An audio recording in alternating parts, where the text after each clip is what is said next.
particular studio, it is a basement studio, but we do have full windows, almost as if we were a classroom on any other floor of the building.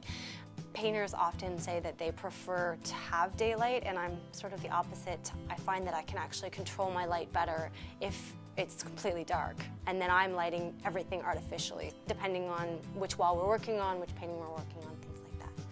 I do often play with certain aspects of light almost as if emanating from within the work, and then other times there might be moments in the work where the light is seemingly emanating from within, but also there's the interruption of another light source maybe.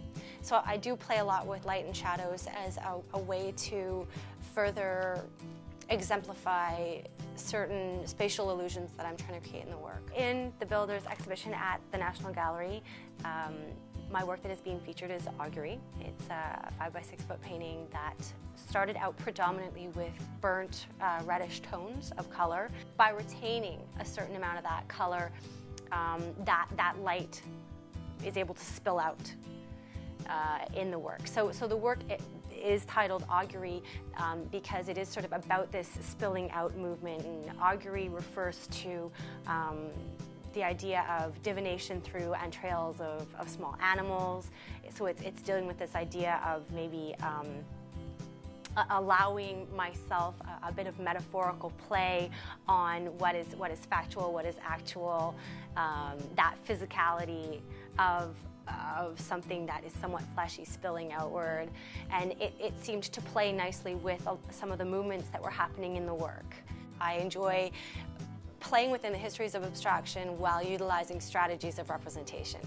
So, for example, whenever I'm starting a painting, I'm embarking with an idea of a type of space in mind, and often a type of space that one would encounter in, for example, a landscape. So perhaps it's the type of space that one would discover when entering a cave, or the spatial relationship that we have to a tidal pool. I like playing with this idea because I think what ends up happening is that there'll be moments in the painting where you'll feel almost like you recognize something that might look like the ripple of a wave or the edge of a leaf, just with the way that the mark is made, but then it completely withholds from that reading because of everything else that's happening around it. And because it always comes back to being embedded within that realm of abstraction. And I think that this allows, based on feedback that I've received, that this seems to allow moments almost like little mini anchors for the viewer, where they're drawn in, they feel like they can recognize and relate to something, but then the rug is kind of pulled out from underneath them, so then they move on to like another sort of anchor moment.